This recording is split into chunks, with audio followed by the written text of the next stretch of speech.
Hello प्यारे बच्चों, क्या हाल चाल। उम्मीद है आप लोग अच्छे होंगे।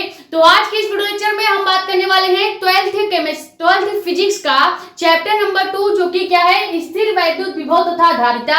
ये चैप्टर थोड़ा सा लंबा होने वाला है क्योंकि इस चैप्टर में कई सारे टॉपिक हैं, कई सारे डेरिवेशन है, इसीलिए कम से कम 10 से 11 लेक्चर में ये आपका चैप्टर खत्म होगा। और बीच बीच में हम आपको केमिस्ट्री के भी लेक्चर देते हैं, शायद इसीलिए ये चैप्टर खत्म होने में थोड़ा सा टाइम लग रहा है। और हम आपको बता दें कि चैप्टर 1 में हमने लगभग 11 लेक्चर में पूरा चैप्टर कंप्लीट किया था, और ये जो चैप्टर है चैप्टर नंबर 2, ये चैप्टर भी लगभग 10 से 11 लेक्चर में कंप्लीट किया जाएगा। ठीक है, तो आज की वीडियो में हम लेंगे लेक्चर नंबर 8 और इसमें समझेंगे एक छोटा सा डेरिवेशन जो कि बहुत ही ज्यादा इंपॉर्टेंट है बोर्ड एग्जाम के नजरिए से। बोर्ड एग्जाम में ये डेरिवेशन मैक्सिमम 2 से 3 नंबर का पूछा जाता है। डेरिवेशन क्या है? विलगित गोलीय चालक की धारिता निकालना। धारिता आप कैसे निकाल पाओगे? जब आपको एक टॉपिक क्लियर हो, जो कि हमने कल के ही लेक्चर में कराया था। लेक्चर नंबर 7 में हमने आपको बताया था कि धारिता क्या होता है और इसको प्रभावित करने वाले कारक क्या होते हैं। अगर आपने धारिता समझ लिया है और इसको प्रभावित करने वाले फैक्टर या कारक क्या होते हैं ये समझ लिया है, और धारिता का फॉर्मूला C=Q/V कैसे आया है ये अगर आपको पता है, तो आज का डेरिवेशन आपके लिए आसान हो जाएगा। और एक टॉपिक आपको आना चाहिए, हमने लेक्चर नंबर 2 में, इसी चैप्टर के लेक्चर 2 या 3 में आपको बताया था कि बिंदु आवेश के कारण पोटेंशियल का या इलेक्ट्रिक पोटेंशियल का फॉर्मूला कैसे निकाला जाता है, यानी कि वैद्युत विभव V का फॉर्मूला कैसे निकाला जाता है। अब हम V का फॉर्मूला आपको आना चाहिए, ऐसा क्यों बोल रहे हैं? क्योंकि देखो धारिता के फॉर्मूले में आ जाता है Q/V। अब आपको V यानी कि विभव का फॉर्मूला नहीं पता होगा तो आप धारिता कैसे निकालेंगे?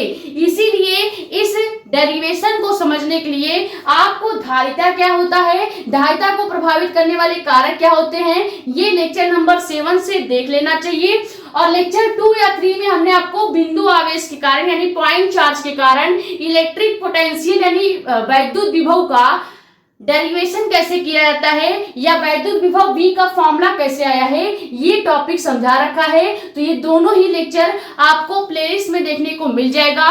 प्लेलिस्ट का नाम है क्लास 12 फिजिक्स 2027 के नाम से नई प्लेलिस्ट बनाई गई है, जिसमें चैप्टर 1 से लेकर चैप्टर 2 तक जितने भी वीडियो या जितने भी टॉपिक कवर कराए गए हैं वो सभी वीडियो या टॉपिक वहां पे आपको देखने को मिल जाएगा। ठीक है, अब समझते हैं कि डेरिवेशन को कैसे करना है। ये डेरिवेशन बोर्ड एग्जाम में पहले बता दें मैक्सिमम 3 नंबर का पूछा जाएगा। ठीक है, अब डेरिवेशन में बोला है कि आपको विलगित गोलीय चालक की धारिता निकालना है। ठीक है, तो अब देखो विलगित गोलीय चालक की धारिता कैसे निकालेंगे।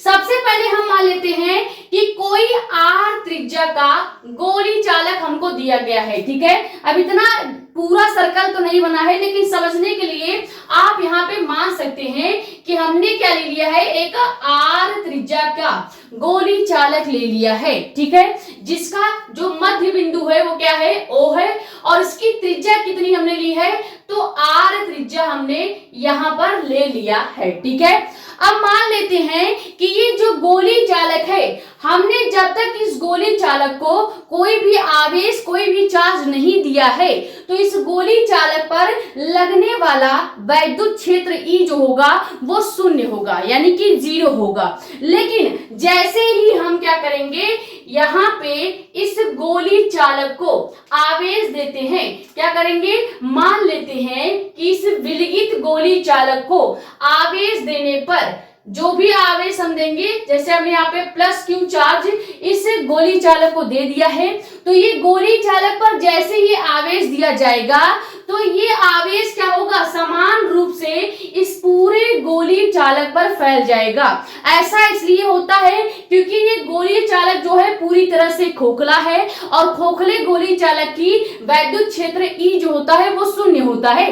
तो जैसे ही आप कोई भी आवेश कोई भी चार्ज यहाँ पे देंगे तो वो पूरी तरह से इस गोलीय चालक पर फैल जाएगा। ये समझ में आ गया। तो इस तरह से आवेश यहाँ पे क्या है, पूरी तरह से वितरित हो जाता है इस गोलीय चालक के पृष्ठ पे। अब जैसे ही आवेश वितरित होगा तो यहाँ मध्य बिंदु O से इस तरह से समविभव पृष्ठ का निर्माण हो जाएगा। ठीक है, जहां जहां पे आवेश है वहां पे इस तरह से एक समविभव पृष्ठ का निर्माण हो जाता है। समविभव पृष्ठ का निर्माण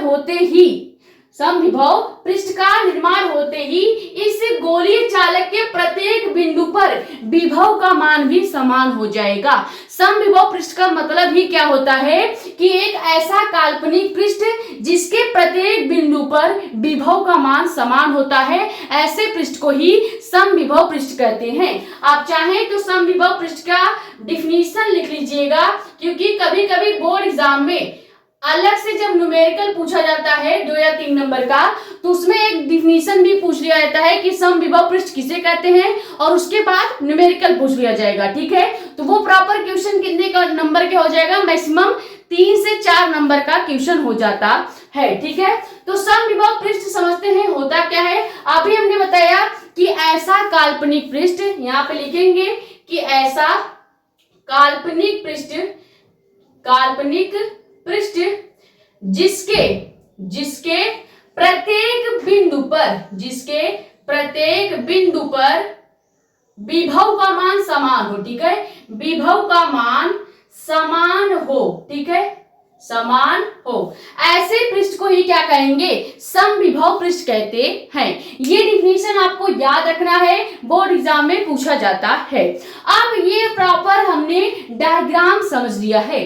डायग्राम में हमने क्या क्या चीजें ली है उसी को यहाँ पे लिखना होता है। तो सबसे पहले लिखेंगे क्या, सबसे पहले हम लिखेंगे कि माना R त्रिज्या का एक गोलीय चालक है। सबसे पहले हमने यही माना था कि हम कोई R त्रिज्या का एक गोलीय चालक ले रहे हैं। ठीक है, तो R त्रिज्या का एक गोलीय चालक हमने ले लिया। अब इस गोलीय चालक पर हम मान लेते हैं जिसको हम प्लस क्यू आवेश दे रहे हैं, यानी इस खोखले गोलीय चालक को हम प्लस क्यू चार्ज दे रहे हैं। ठीक है, और यह जो आवेश है गोलीय चालक के पृष्ठ पर, यानी इसके सरफेस पे समान रूप से फैल जाता है या समान रूप से वितरित हो जाता है। यहां तक समझ में आया। आगे लिखेंगे जैसे ही आवेश पूरी तरह से फैलेगा तो यहाँ मध्य बिंदु O पर समविभव पृष्ठ का निर्माण हो जाएगा, जिसका मतलब सीधे सीधे आपको ये लिखना है। यहां से लिखेंगे गोलीय चालक के पृष्ठ पर समान रूप से आवेश जो है वो वितरित हो जाता है तथा इसके प्रत्येक बिंदु पर विभव V का मान भी समान हो जाता है। और जब विभव V का मान समान होगा, जहां जहां आवेश फैला हुआ है वहां वहां विभव V का मान भी समान होगा, और इसी कंडीशन को क्या कहेंगे, समविभव पृष्ठ की कंडीशन कहेंगे या स्थिति कहेंगे। समझ में आ गया। ये आपको डायग्राम क्लियर हो गया और उससे रिलेटेड इंफॉर्मेशन अगर समझ में आ गई है तो यहां तक पहले स्क्रीनशॉट कीजिए, फिर हम आगे का डेरिवेशन करते हैं। ये तो अभी हमने केवल आपको डायग्राम समझाया है और उससे रिलेटेड इंफॉर्मेशन बोर्ड एग्जाम में क्या लिखना होता है वो बताया है। अब डेरिवेशन यहाँ पे स्टार्ट होगा। सबसे पहले हम क्या करेंगे, इस अवस्था में जब विभव भी समान हो और लगने वाला आवेश Q भी समान हो, तब हम इस गोलीय चालक के किसी एक बिंदु पर सबसे पहले विभव निकालेंगे। ठीक है,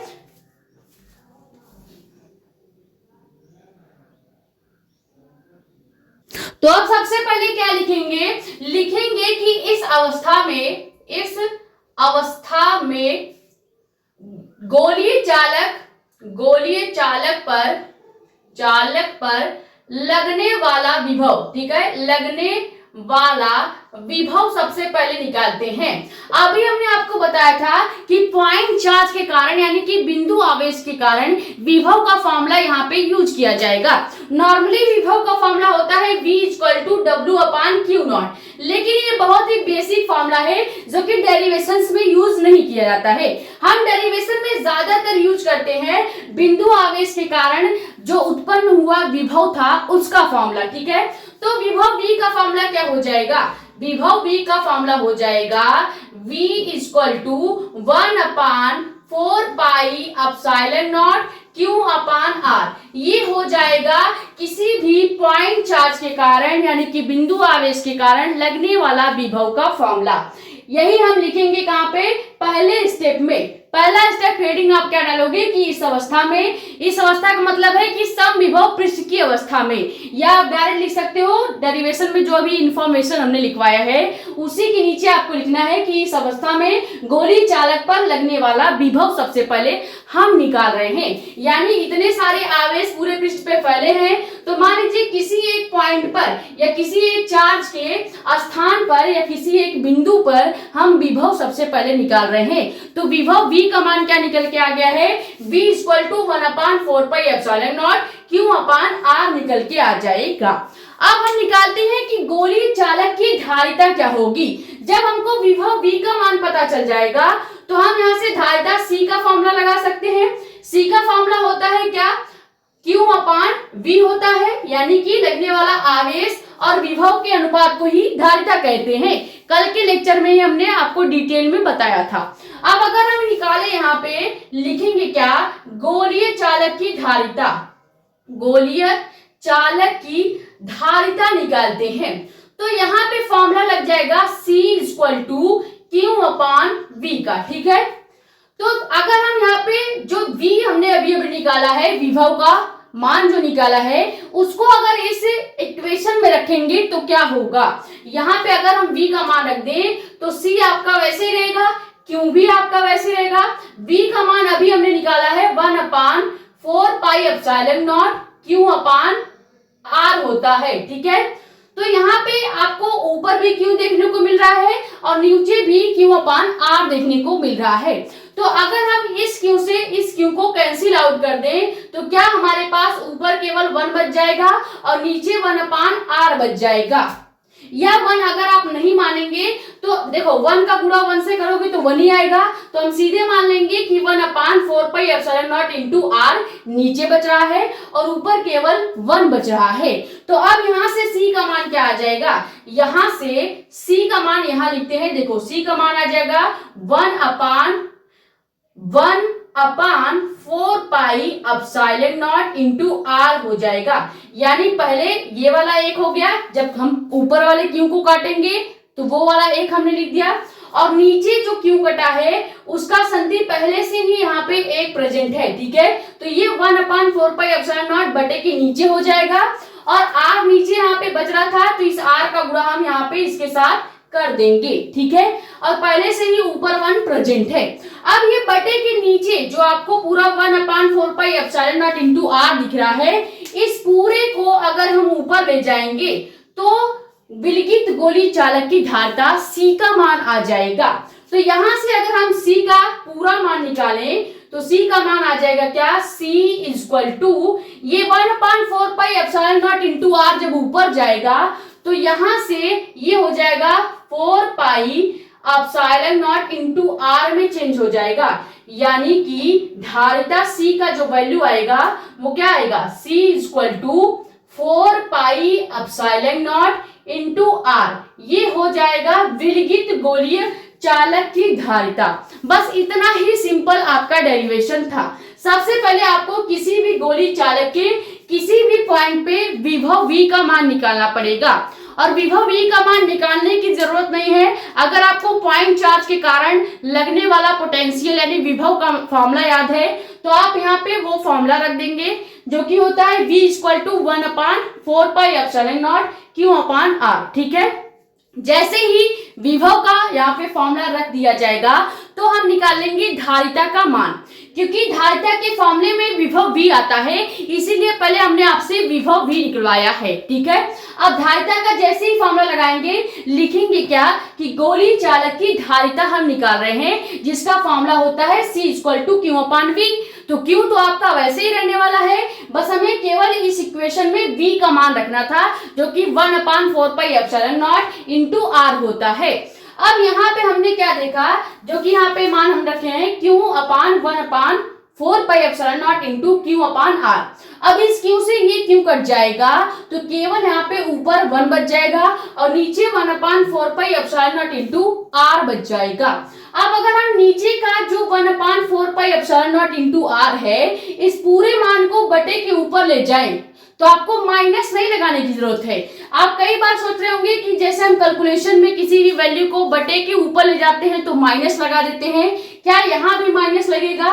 तो नहीं लगेगा, क्योंकि ये डेरिवेशन है, यहाँ पे कोई भी आप न्यूमेरिकल नहीं लगा रहे हो, कोई भी वैल्यू या मान नहीं निकाल रहे हो, तो यहाँ पे माइनस लगाने की जरूरत नहीं है। बस आप 1/4πε0 इंटू आर को जैसे ही ऊपर ले जाएंगे तो यहाँ पे केवल c equal to 4πε0 into r बच जाएगा, और यही विलगित गोली चालक की धारिता का फॉर्मूला आ जाता है। ये छोटा सा ही डेरिवेशन था, 2 बार हमने आपको डिटेल में समझा दिया है, तो ये डेरिवेशन प्रॉपर कंप्लीट हो गया है। अब आपको एक वैल्यू बताएंगे जो कि न्यूमेरिकल में बहुत ज्यादा काम आने वाला है। धारिता सी में आपको 4π का, ε0 का और r का वैल्यू रखने का जरूरत नहीं पड़ेगा, क्योंकि कुछ ऐसी वैल्यू है जो आपको डायरेक्ट याद रखने की जरूरत है। ठीक है, तो पहले इस डेरिवेशन का प्रॉपर फॉर्मूला स्क्रीनशॉट कर लीजिए, फिर देखते हैं कि 4πε0 इंटू आर का प्रॉपर वैल्यू या मान क्या होता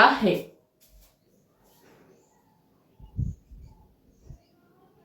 तो अब ध्यान से देखो, कहीं न्यूमेरिकल में अगर आपको दिख जाए 1/4πε0, तो हम क्या करते थे, इस पूरे नियत राशि की जगह हम एक कांस्टेंट वैल्यू रखते थे जो कि होता था 9 इंटू 10⁹, यानी 9 गुणे 10⁹, और इसका जो मात्रक होता था वो हम क्या लगाते थे, न्यूटन मीटर स्क्वायर प्रति कूलम स्क्वायर, इसका मात्रक हम लगा देते थे।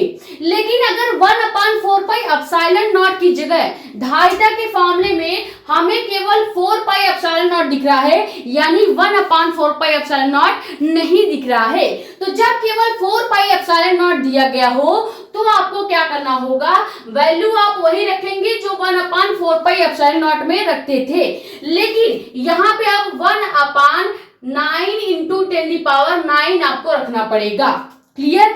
अगर पहले से ही 1/4πε0 है तो केवल 9 गुणे 10⁹ रख दीजिएगा, और अगर केवल 4πε0 है, इसके ऊपर कोई 1 नहीं लिखा है या बटे का 1 नहीं लिखा है, तो आप यहाँ पे ये जो वैल्यू या मान है इसके ऊपर 1 लगा देंगे, बटे का 1 लगा देना है। ठीक है, अब पूरा मान आपका वही रहेगा 1/9 इंटू 10⁹। ठीक है, अब लेकिन सिंबल में हमें थोड़ा सा चेंज करना पड़ेगा।